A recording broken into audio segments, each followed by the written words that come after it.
So this past weekend, I'm watching the Kentucky Auburn game. Everybody's watching it. Huge showdown. Auburn's trying to become number one team in the country. And don't you know it, who's there trying to interact with the Auburn students, just trying to feel a little bit of love?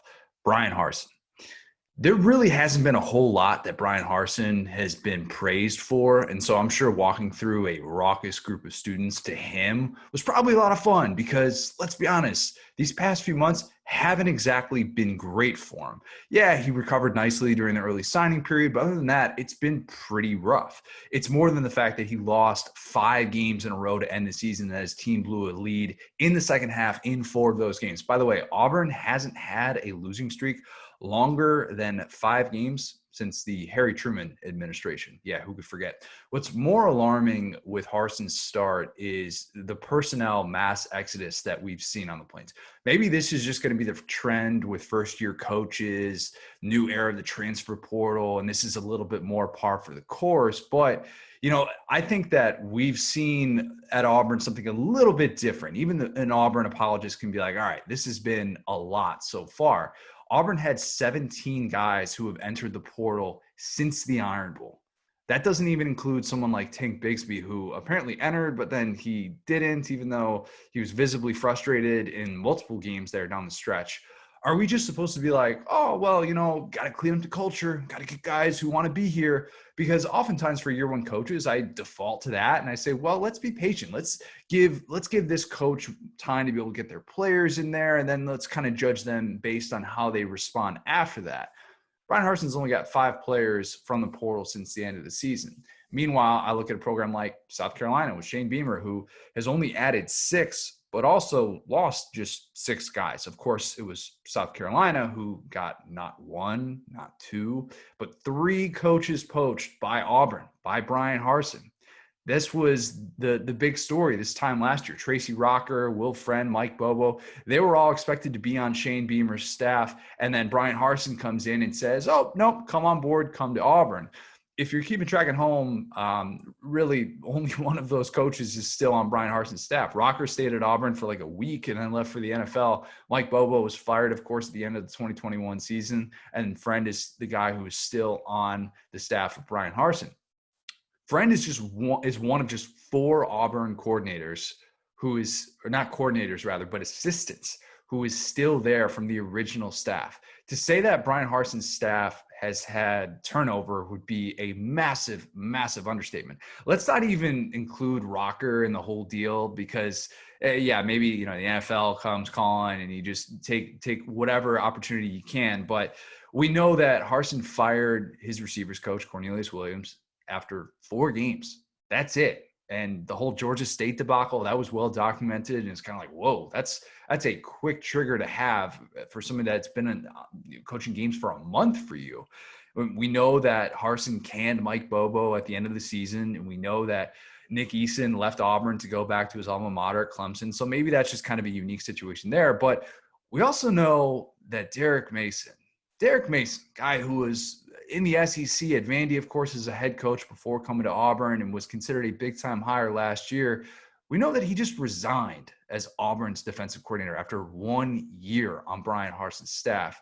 He had total autonomy on that side of the ball, and he was linked to the Oklahoma State job, but, nothing really official on that as to whether or not he's going to take the defensive coordinator job. Nobody would be surprised to see that kind of happen. But, unless we find out that Derek Mason is pivoting and he's going to take a job to become a head coach again, I think that's a really troubling sign for Bryan Harsin, because a year after we're praising him for being the outsider who beefed up his coaching staff with all these guys who have SEC experience, we're kind of looking around being like, well, he's suddenly without his top 2 assistants after just 1 year. He had to shuffle his staff in a major way, and not like in a way where he had all these guys getting bigger and better opportunities because they just had some awesome season. I'm trying really, really hard not to come to any sweeping conclusions about Harsin, who he is as a coach and who he is as a person, even though, you go back to media days and you hear the guy answer like 3 questions in a 35-minute whatever you want to call it, up on the podium, where he basically just got up there and he's filibustering the entire time. I mean, this guy might be a college football coach robot and not an actual human being, which might explain why there were a handful of Auburn beat writers who very abruptly kind of just decided right after he was hired, yeah, you know what, maybe this isn't for me. But I guess nobody's going to really care about that if he's winning games. Again, that doesn't make or break a coach. Some of these dudes get praised for saying absolutely nothing. And if Harsin went 10-2 in year one or something like that, we'd find ways to kind of spin this as a positive in his favor. That's just what we do. Like, if Harsin won a bunch of games, we'd be praising the fact that he banned players from taking the elevator. And we'd say, see, his blue collar mentality was what was needed after Gus turned the program soft. It's really just not how it works, though. And it's like, well, I'm pretty sure nobody's ever gotten up to the microphone at some championship parade and said, we wouldn't be here right now if we didn't take all those trips up the stairs instead of getting on the elevator. Like, that's just not the way this works. But hey, when you're the new guy, you try and put your own identity on the program and you try and have a little bit of your own DNA. I get that. I'll admit that there's part of me that actually wants to see Bryan Harsin succeed, because I don't like it when we talk about, and I talked about this a lot with Joe Moorhead, but like, I don't like it when we default to this narrative of, an outsider can't succeed in the SEC, and how we conveniently overlook that for certain coaches and not for others. And we conveniently overlook that Nick Saban didn't have these Southern roots, and it didn't exactly prevent him from being able to have success in the SEC. I just think it's kind of a lazy excuse, and I don't really like that as an excuse for Harsin, because he's going to be judged based on the decisions that he makes afterwards. And it's not so much like, oh, hey, did the guy know how to order at Waffle House? Like, who cares? Nobody cares about that stuff.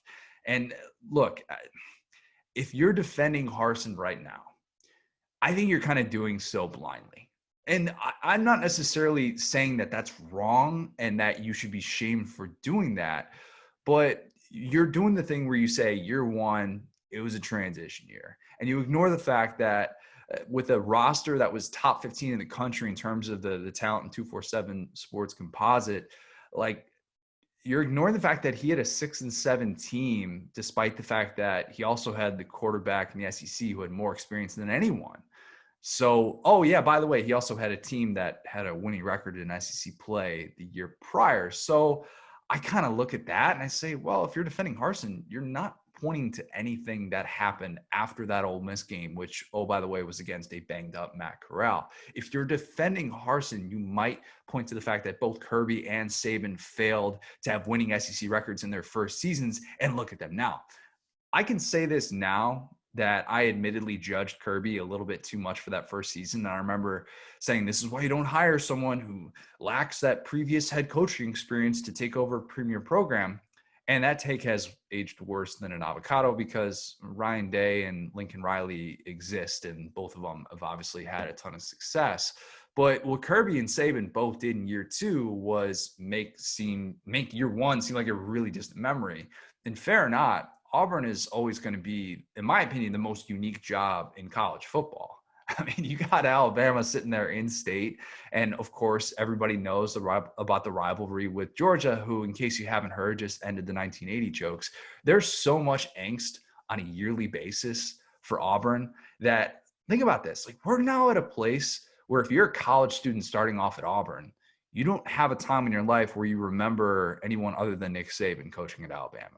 We're getting to that place. And, also, by the way, Georgia, who has Kirby Smart about to enter year 7, most Auburn freshmen probably aren't going to remember a time in which, life was great and you can kind of beat up on Georgia. Kirby's had more success against Auburn than Saban has in that time frame. I mean, that's a crazy thing to think about. And look, I'm not saying that Bryan Harsin needs to all of a sudden turn into Kirby in year 2, where he goes to a national championship, or Saban, where he goes to the SEC championship and they lose to Florida. What I am saying is that I just don't have that blind faith in Harsin, not as of this moment. That's not really just a quarterback thing, though. The idea of Zach Calzada against TJ Finley, if that doesn't make your stomach churn, I don't know what does. Nothing we've seen so far suggests that Bryan Harsin has the formula to be able to get Auburn where it wants to go. It wasn't like he had his OC lined up ready to go right after he fires Mike Bobo after the Iron Bowl and after their offense basically went in the toilet in the second half of these games down the stretch. It took Harsin 3 weeks to make that hire. It's a pretty big hire. You can't tell me that was part of the plan. That's ironic considering that Bryan Harsin wasn't the main plan after Auburn decided that they were going to pay Gus Malzahn $23 million to go away. So you would think that this is a guy who's going to have a lot of options, and we're going to preach patience as much as possible. But at the same time, it's tough to be patient at that job. And we've seen that time and time again. And that's why Auburn continues to pay these absurd buyouts. Remember, beating Saban 3 times in an 8-year stretch wasn't good enough. And being frisky every other year wasn't the type of consistency that Auburn wanted or expected when Gus Malzahn signed that mega deal back in 2017. If you're asking me today, what is more likely? Auburn pays like 15 million bucks to tell Bryan Harsin to go away after year 2, or Bryan Harsin last 8 years like Gus Malzahn did at Auburn. I'm taking the former.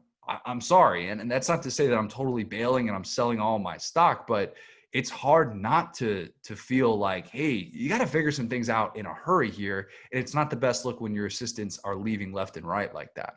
This fan base is not going to keep blindly supporting Bryan Harsin if it continues like this. And quite frankly, they shouldn't. It's probably a good thing for Harsin that the Auburn faithful can distract themselves right now, because basketball, buddy, that's going to take all of their attention over the course of the next 3 months. But Bryan Harsin knows it. He's got to figure things out in a hurry.